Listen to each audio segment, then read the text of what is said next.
ಸ್ನೇಹಿತರೆ ನಮಸ್ಕಾರಗಳು. ನಮ್ಮ ಈ ಜೀವನ ಯಾತ್ರೆಯ ಪ್ರತಿಬಿಂಬವಾಗಿರುವಂತಹ 48 ದಿನದ ಶಬರಿಮಲೆಯ ವ್ರತವನ್ನು ತಮ್ಮ ಮುಂದೆ ಸಾದರಪಡಿಸಬೇಕೆಂಬುದರ ಹಿಂದಿರುವ ಕಾರಣ ಇಷ್ಟೇ. ಈ ವ್ರತವನ್ನು ಜನ ಸರಿಯಾಗಿ ಅರ್ಥೈಸಿಕೊಂಡು ಅನುಭವಿಸಿ ಆನಂದಿಸದೆ ಕೇವಲ ನಿಯಮ ನಿಬಂಧನೆಗಳೆಂಬ ಕಟ್ಟುಪಾಡುಗಳನ್ನು ಹಾಕಿಕೊಂಡು ವ್ರತವನ್ನು ಯಾಂತ್ರಿಕವಾಗಿ ನಿರ್ವಹಿಸುತ್ತಿದ್ದಾರೆ. ಹಾಗಾಗಿ ಅದರ ಪರಿಪೂರ್ಣ ಪ್ರತಿಫಲವನ್ನು ಪಡೆಯಲು ಜನರಿಂದ ಸಾಧ್ಯವಾಗುತ್ತಿಲ್ಲ. ಅಷ್ಟೇ ಅಲ್ಲದೆ ಶಬರಿಮಲೆ ವ್ರತದ ಬಗ್ಗೆ ಜನರಲ್ಲಿರುವ ತಪ್ಪು ಕಲ್ಪನೆಗಳು, ಮೂಢನಂಬಿಕೆಗಳು ಪ್ರಸ್ತುತ ಕಾಲಘಟ್ಟದಲ್ಲಿ ಆ ವ್ರತಕ್ಕಿರುವ ಮಹತ್ವವನ್ನು ತಗ್ಗಿಸುತ್ತಿದೆ ಮತ್ತು ಯಾತ್ರೆಯು ಒಂದು ರೀತಿಯಲ್ಲಿ ಪ್ರವಾಸಮಯವಾಗುತ್ತಿದೆ. ಆದ್ದರಿಂದ ಶಬರಿಮಲೆ ಯಾತ್ರೆಯ ನಿಜವಾದ ಅರ್ಥವನ್ನು ನನ್ನ ಶಬರಿಮಲೆಯ ಯಾತ್ರೆಯ ಮೂಲಕ ದೊರೆತ ಅನುಭವದ ಆಧಾರದ ಮೇಲೆ ತಮ್ಮ ಜೊತೆ ಹಂಚಿಕೊಳ್ಳಬೇಕೆಂಬ ಉದ್ದೇಶದಿಂದ ಈ ವಿಡಿಯೋವನ್ನು ಮಾಡುತ್ತಿದ್ದೇನೆ.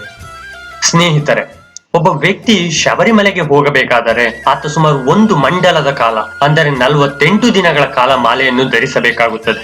ಹಾಗಾದರೆ ಈ ಮಾಲೆಯನ್ನು ಧರಿಸುವ ಹಿಂದಿರುವ ಉದ್ದೇಶವೇನು? ಅದಕ್ಕೂ ಮೊದಲು ಈ ಮಾಲೆಯು ಯಾವುದರ ಸಂಕೇತವಾಗಿದೆ ಎಂಬುದರ ಬಗ್ಗೆ ತಿಳಿದುಕೊಳ್ಳೋಣ. ನಾವು ಶಬರಿಮಲೆಗೆ ಮಾಲೆ ಧರಿಸುವಾಗ ಅದರಲ್ಲಿ 2 ವಿಧದ ಮಾಲೆಯನ್ನು ಧರಿಸುತ್ತೇವೆ. ಒಂದು ರುದ್ರಾಕ್ಷಿ ಮಾಲೆಯಾದರೆ ಮತ್ತೊಂದು ತುಳಸಿ ಮಾಲೆ. ಇಲ್ಲಿ ರುದ್ರಾಕ್ಷಿ ಮಾಲೆ ಶಿವ ತತ್ವವನ್ನು ಸಾಂಕೇತಿಸುತ್ತಿದ್ದರೆ ತುಳಸಿ ಮಾಲೆ ವಿಷ್ಣು ತತ್ವವನ್ನು ಸಾಂಕೇತಿಸುತ್ತಿದೆ. ಇಲ್ಲಿ ಶಿವ ಮತ್ತು ವಿಷ್ಣು ಎಂದರೆ ದೈವಗಳೆಂದಲ್ಲ, ಶಿವ ಎಂದರೆ ನಮ್ಮ ಆತ್ಮ ಎಂದರ್ಥ. ಹಾಗಾಗಿಯೇ ಶಿವನನ್ನು ನಿರಾಕಾರ ಸ್ವರೂಪ ಎನ್ನುವುದು. ನಿರಾಕಾರ ಎಂದರೆ ಆಕಾರ ಇಲ್ಲದವನು ಎಂದರ್ಥ. ಆಕಾರನೇ ಇಲ್ಲದಂತಹ ಒಂದು ವಿಚಾರಕ್ಕೆ ಹೇಗೆ ತಾನೇ ನಾವು ವ್ಯಕ್ತಿಯ ರೂಪ ಕೊಡಲು ಸಾಧ್ಯ? ಹಾಗಾಗಿ ಶಿವ ಎಂಬ ತತ್ವ ಆತ್ಮ ಸ್ವರೂಪವಾಗಿದೆ ಮತ್ತು ವಿಷ್ಣು ಎಂದರೆ ದೇಹ ಎಂದರ್ಥ. ಹಾಗಾಗಿ ಅದನ್ನು ತಿಳಿಸುವ ಸಲುವಾಗಿ ನಮ್ಮ ಪುರಾಣದಲ್ಲಿ ವಿಷ್ಣುವಿನ ಹಲವು ಅವತಾರಗಳಿರುವುದು. ಏಕೆಂದರೆ ಒಬ್ಬ ಮನುಷ್ಯನು ತನ್ನ ಕರ್ಮವನ್ನು ಸಂಪೂರ್ಣವಾಗಿ ತ್ಯಜಿಸುವವರೆಗೂ ಆತ ಪಂಚಭೂತಗಳ ಮೂಲಕ ಹಲವು ಜನ್ಮಗಳ ಮರುಹುಟ್ಟನ್ನು ಪಡೆಯುತ್ತಿರುತ್ತಾನೆ ಮತ್ತು ಆ ಮೂಲಕ ಕೊನೆಗೆ ಮುಕ್ತಿ ಪಡೆಯುತ್ತಾನೆ ಎಂಬುದನ್ನೇ ಭೌತಿಕವಾಗಿ ಅಥವಾ ದೇಹದ ಮೂಲಕ ವಿಷ್ಣು ತತ್ವ ಸಾಂಕೇತಿಸುತ್ತಿರುವುದು. ಇಲ್ಲಿ ನನ್ನ ಕೆಲವು ಸ್ನೇಹಿತರಿಗೆ ಶಿವ ಮತ್ತು ವಿಷ್ಣು ದೇವರಲ್ಲವೆಂದರೆ ಕೋಪ ಬರಬಹುದು. ಆದರೆ ಶಬರಿಮಲೆ ಯಾತ್ರೆ ಮತ್ತು ನಮ್ಮ ಪುರಾಣಗಳನ್ನು ಸೂಕ್ಷ್ಮವಾಗಿ ಗಮನಿಸಿದರೆ ನಮಗೆ ದೊರೆಯುವ ಸತ್ಯವೇ ಇದು. ಈ ಪ್ರಪಂಚದಲ್ಲಿ ಯಾವುದೇ ವಿಚಾರವಾದರೂ ಅದು ಪ್ರಸ್ತುತ ಕಾಲಘಟ್ಟಕ್ಕೆ ಹೊಂದಿಕೊಳ್ಳುವ ಆಧಾರದ ಮೇಲೆ ಅದರ ಅಳಿವು ಉಳಿವು ತೀರ್ಮಾನವಾಗುತ್ತದೆ.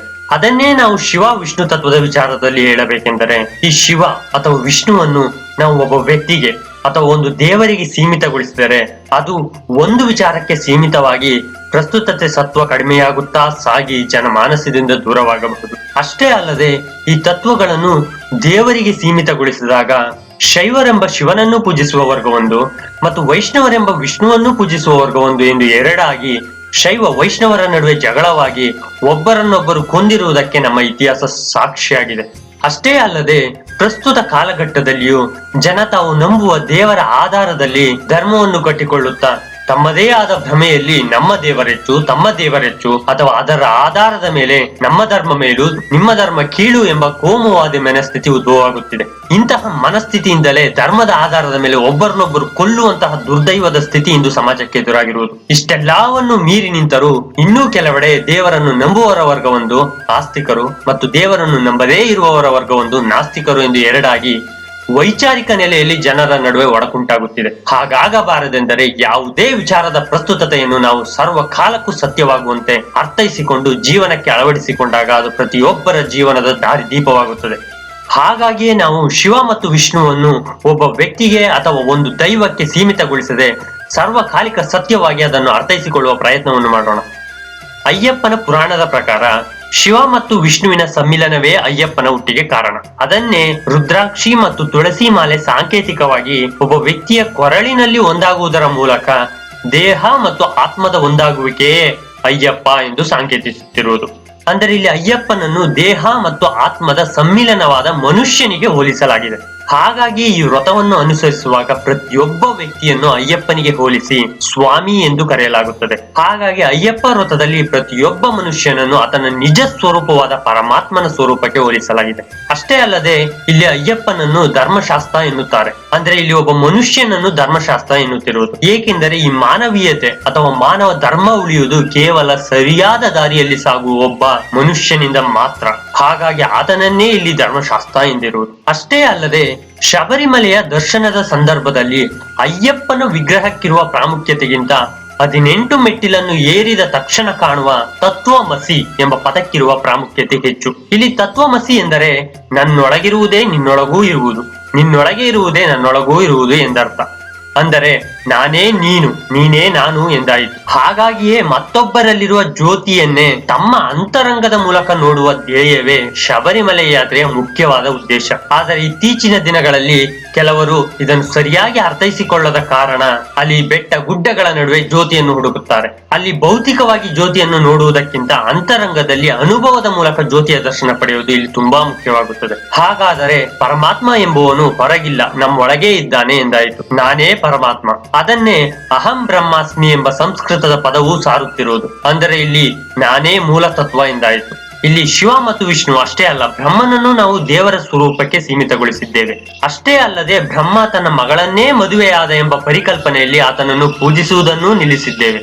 ಇಲ್ಲಿ ಮುಖ್ಯವಾಗಿ ಬ್ರಹ್ಮ ಎಂದರೆ ದೈವವೆಂದಲ್ಲ, ಮೂಲ ಎಂದರ್ಥ. ಮೂಲ ಎಂದರೆ ಕರ್ಮ ಎಂದರ್ಥ. ಈ ನಮ್ಮ ಜನ್ಮಕ್ಕೆ ಮೂಲ ಕಾರಣ ನಮ್ಮ ಹಿಂದಿನ ಜನ್ಮದ ಕರ್ಮ.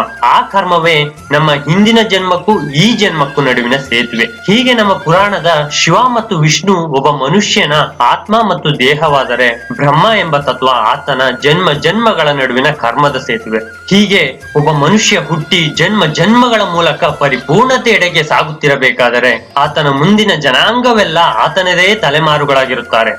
ಹಾಗಾಗಿ ಮನುಷ್ಯನ ಪುನರ್ಜನ್ಮದ ಆಧಾರದಲ್ಲಿ ನೋಡುವುದಾದರೆ ಆತ ಯಾರನ್ನೇ ಮದುವೆ ಆದರೂ ಅಲ್ಲಿ ಅಪ್ಪ ಮಗಳ ಸಂಬಂಧವೇ ಏರ್ಪಡುವುದು. ಆದರೆ ಇದನ್ನು ತಪ್ಪಾಗಿ ಅರ್ಥೈಸಿಕೊಂಡು ಬ್ರಹ್ಮನಿಗೆ ಪೂಜೆ ಮಾಡುವುದನ್ನು ನಿಲ್ಲಿಸಿದ್ದೇವೆ. ಹೀಗಾಗಿ ಒಬ್ಬ ಮನುಷ್ಯನ ದೇಹ ಮತ್ತು ಆತ್ಮದ ಒಂದಾಗುವಿಕೆಯ ಆಧಾರದ ಮೇಲೆ ಶಕ್ತಿ ಉತ್ಪತ್ತಿಯಾಗುತ್ತದೆ. ಇಂತಹ ಶಕ್ತಿಯ ಉತ್ಪಾದನೆ ಬಲಿಷ್ಠವಾದಷ್ಟು ಆತ ಯಾವುದೋ ಆಸೆ ಆಕಾಂಕ್ಷೆಗಳಲ್ಲಿ ಭೂತ ಭವಿಷ್ಯದಲ್ಲಿ ಕಳೆದು ಹೋಗದೆ ಜೀವನ್ಮುಖಿಯಾಗಿ ಬದುಕುತ್ತಾನೆ ಮತ್ತು ಜೀವನ ಪರಿಪೂರ್ಣಗೊಳಿಸುವತ್ತ ಸಾಗುತ್ತಾನೆ. ಇದನ್ನೇ ನಮ್ಮ ಪುರಾಣದ ಬ್ರಹ್ಮ ವಿಷ್ಣು ಮಹೇಶ್ವರರ ಜೊತೆಗೆ ಶಕ್ತಿ ತತ್ವ ಸಾಂಕೇತಿಸುತ್ತಿರುವುದು. ಇದನ್ನೇ ಐನ್ಸ್ಟೀನ್ ರವರು the universe is a dance of energy ಎಂದಿರುವುದು. ಇದೇ ಪ್ರಕ್ರಿಯೆ ನಮ್ಮ ಸೂರ್ಯನಲ್ಲೂ ನಡೆಯುತ್ತಿರುವುದು. 2 ಹೈಡ್ರೋಜನ್ ಅಣುಗಳು ಒಂದಾಗುವುದರ ಮೂಲಕ ಹೀಲಿಯಂ ಜೊತೆಗೆ ಎನರ್ಜಿ ಉತ್ಪತ್ತಿಯಾಗುತ್ತಿದೆ. ಅದೇ ನಮ್ಮ ಇಂದಿನ ಬೆಳಕಿನ ಮೂಲ.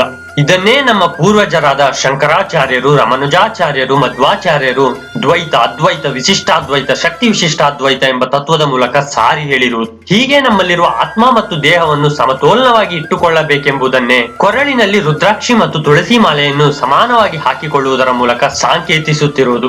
ಹೀಗೆ ಈ ಆತ್ಮ ಮತ್ತು ದೇಹವನ್ನು ಮುಖ್ಯವಾಗಿ ನಾವು ಒಂದು ಮಾಡಲು ಸಾಧ್ಯವಾಗುವುದು ಯಾವುದಾದರೊಂದು ಕೆಲಸದಲ್ಲಿ ನಮ್ಮನ್ನು ನಾವು ತೊಡಗಿಸಿಕೊಳ್ಳುವುದರ ಮೂಲಕ. ಹಾಗಾಗಿಯೇ ಬಸವಣ್ಣನವರು ಕಾಯಕವೇ ಕೈಲಾಸ ಎಂದಿರುವುದು. ಅದು ಯಾವುದೇ ಕೆಲಸವಾಗಲಿ, ಅದು ಧ್ಯಾನವೆಂಬ ಕೇವಲ ನಮ್ಮ ಉಸಿರನ್ನು ತಲ್ಲೀನರಾಗಿ ಗಮನಿಸುವುದರಿಂದ ಹಿಡಿದು ನಮ್ಮ ಯಾವುದೇ ದೈನಂದಿನ ಕೆಲಸದಲ್ಲಿ ಸಂಪೂರ್ಣರಾಗಿ ಅದರಲ್ಲಿ ತೊಡಗಿಸಿಕೊಂಡು ಅದನ್ನು ನಿರ್ವಹಿಸಿದೇ ಆದರೆ ಅದರ ಮೂಲಕ ನಮ್ಮ ದೇಹ ಮತ್ತು ಆತ್ಮದ ಸಮ್ಮಿಲನವಾಗುತ್ತದೆ. ಅದೇ ನಮ್ಮ ಜೀವನದ ಅದ್ಭುತವಾದ ಅನುಭವಕ್ಕೆ ಕಾರಣವಾಗುತ್ತದೆ. ಹಾಗಾಗಿಯೇ ಗೀತೆಯಲ್ಲಿ ಶ್ರೀ ಕೃಷ್ಣ ಫಲದ ಬಗ್ಗೆ ಆಸೆಯನ್ನು ಬಿಟ್ಟು ಮನಸ್ಫೂರ್ತಿಯಾಗಿ ಕರ್ಮವನ್ನು ಮಾಡಿ ಎಂದಿರುವುದು. ಆಗ ಜೀವನದಲ್ಲಿ ನೆಮ್ಮದಿಯು ಸಹಜವಾಗಿಯೇ ಪ್ರಾಪ್ತವಾಗುತ್ತದೆ. ಹಾಗಾಗಿ ಯಾವುದಾದರೊಂದು ಕೆಲಸದಲ್ಲಿ ನಮ್ಮನ್ನು ನಾವು ಸಂಪೂರ್ಣ ತೊಡಗಿಸಿಕೊಂಡು ಈ ನಮ್ಮ ಜೀವನವನ್ನು ಪರಿಪೂರ್ಣತೆಯೆಡೆಗೆ ಸಾಗಿಸುವ ಮಾರ್ಗದಲ್ಲಿ ಸಾಗುವಾಗ 3 ಮಾರ್ಗಗಳಾದ ಭಕ್ತಿ ಮಾರ್ಗ, ಕರ್ಮ ಮಾರ್ಗ, ಜ್ಞಾನ ಮಾರ್ಗ ಎಂಬ ಮಾರ್ಗಗಳಲ್ಲಿ ಯಾವುದಾದರೊಂದನ್ನು ಆಯ್ಕೆ ಮಾಡಿಕೊಳ್ಳಬಹುದು. ಯಾವುದೇ ಮಾರ್ಗದಲ್ಲೂ ಸಾಗಿದರೂ ಜೀವನ ಪರಿಪೂರ್ಣವಾಗುತ್ತದೆ. ಹೀಗೆ ಈ ನಮ್ಮ ಜೀವನದಲ್ಲಿ ನಾವು ಸಾಗುತ್ತಿರಬೇಕಾದರೆ ಜೀವನದ ಬಗೆಗೆ ನಮಗೆ ಹಲವಾರು ಸಂದೇಹಗಳು ಬರುತ್ತವೆ. ಅಂತಹ ಸಂದೇಹಗಳನ್ನು ನಾವು ಪರಿಹರಿಸಿಕೊಳ್ಳುತ್ತಾ ಸಾಗುತ್ತಿದ್ದರೆ ಅದು ಜ್ಞಾನ ಮಾರ್ಗವಾಗುತ್ತದೆ. ಜೀವನದಲ್ಲಿ ಏನೇ ಆದರೂ ಅದರ ಬಗ್ಗೆ ಸಂಪೂರ್ಣ ತಿಳಿದುಕೊಳ್ಳುವ ಕುತೂಹಲ. ಹಾಗಾಗಿ ಪ್ರತಿಯೊಂದನ್ನು ಪ್ರಶ್ನಿಸುವ ಜಾಯಮಾನ, ಪ್ರಶ್ನಿಸಿ ಉತ್ತರ ಕಂಡುಕೊಂಡು ಜೀವನದ ಬಗೆಗೆ ತಮ್ಮದೇ ಆದ ಅಭಿಪ್ರಾಯ ಮೂಡಿಸಿಕೊಳ್ಳುವ ಹಂಬಲ. ಇಂಥವರಿಗೆ ಪ್ರಾರಂಭದಲ್ಲಿಯೇ ತಮ್ಮನ್ನು ಮೀರಿ ಮತ್ತೊಬ್ಬರಿಗೆ ಪ್ರಾಮುಖ್ಯತೆ ಕೊಡಲು ಸಾಧ್ಯವಾಗುವುದಿಲ್ಲ. ಅಂತವರಿಗೆ ಜ್ಞಾನ ಸಂಪಾದಿಸುವುದರ ಮೂಲಕ ಪರಿಪೂರ್ಣತೆಯನ್ನು ತಲುಪುವುದೇ ಸರಿಯಾದ ಮಾರ್ಗ. ಅಂತವರಲ್ಲಿ ರಮಣ ಮಹರ್ಷಿ, ವಿವೇಕಾನಂದ, ಗೌತಮ ಬುದ್ಧ ಮುಂತಾದವರು ಬರುತ್ತಾರೆ. ಇನ್ನು 2ನೇ ಮಾರ್ಗವಾದ ಭಕ್ತಿ ಮಾರ್ಗದಲ್ಲಿ ಸಾಗುತ್ತಿರುವವರು ತಮ್ಮನ್ನು ಮೀರಿ ಮತ್ತೊಬ್ಬರಿಗೆ ಪ್ರಾಮುಖ್ಯತೆ ನೀಡುವುದೋ ಅಥವಾ ಅವರನ್ನು ನಂಬುವುದೋ ಮಾಡುತ್ತಾರೆ. ಅದು ಮನುಷ್ಯರಾದರೂ ಸರಿ ಅಥವಾ ಅವರ ಕಲ್ಪನೆಯ ದೇವರಾದರೂ ಸರಿ, ಎಲ್ಲಾ ಆಗು ಹೋಗುಗಳಿಗೂ ಆತನೇ ಮೂಲ ಪುರುಷ ಎಂದು ಆತನಿಗೆ ಪ್ರಾಮುಖ್ಯತೆ ಕೊಡುತ್ತಾರೆ. ಅಂತಹ ಸಮಯದಲ್ಲಿ ನಾನು ಎಂಬ ಅಹಂ ನಮ್ಮಲ್ಲಿ ಕಡಿಮೆಯಾಗಿ ಪ್ರತಿಯೊಂದು ಕೆಲಸವನ್ನು ತಲ್ಲೀನರಾಗಿ ಮಾಡಲು ಸಹಕಾರಿಯಾಗುತ್ತದೆ. ಈ ರೀತಿಯ ಭಕ್ತಿ ಮಾರ್ಗದಲ್ಲೂ ಜೀವನವನ್ನು ಪರಿಪೂರ್ಣಗೊಳಿಸಿಕೊಳ್ಳಬಹುದು. ಅಂತವರಿಗೆ ಭಕ್ತಿ ಮಾರ್ಗ ಅತ್ಯಂತ ಸೂಕ್ತ. ಅಂತವರಲ್ಲಿ ಕನಕದಾಸ, ಭಕ್ತ ಪ್ರಹ್ಲಾದ, ಸೂರ್ದಾಸರು, ಮೀರಾಬಾಯಿ ಮುಂತಾದವರು ಬರುತ್ತಾರೆ.